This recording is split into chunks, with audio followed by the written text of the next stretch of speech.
Hello mga loves. So magsuroy-suroy sa karon mga loves. Bisan og ulagiting ang kainit. Kaya na mga loves. Kay nagpayong man pod ko. So sige na tong suroy mga loves. Nakita og bakaw. Hmm. Pero okay ra na siya mga loves kay medyo man na siya sa landong gamay. Dili na to siya kaayo makabalak-an mga loves ka nahimo tong kasahos. So mao na ni mga loves. Enjoy lang ang life mga loves, no?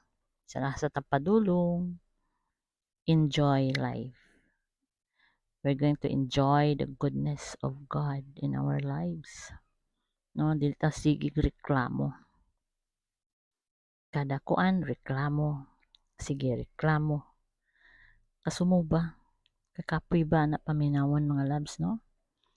We should be grateful. Tanan nga atong madawat ang problema man na or unsa ba na siya, di ba na problema. Yeah, problemahan, di problema mga loves. No. So, dili man na problema ang init. So, kung init, di pagpayong. Ay, unsa ba? Di ba? Ana na mga loves. So, we should be grateful at all times. So, wag gani ka nakapasalamat mga loves sa hangin nga imong giginhawa. Sige lang kag bagulbol diha. Di ba?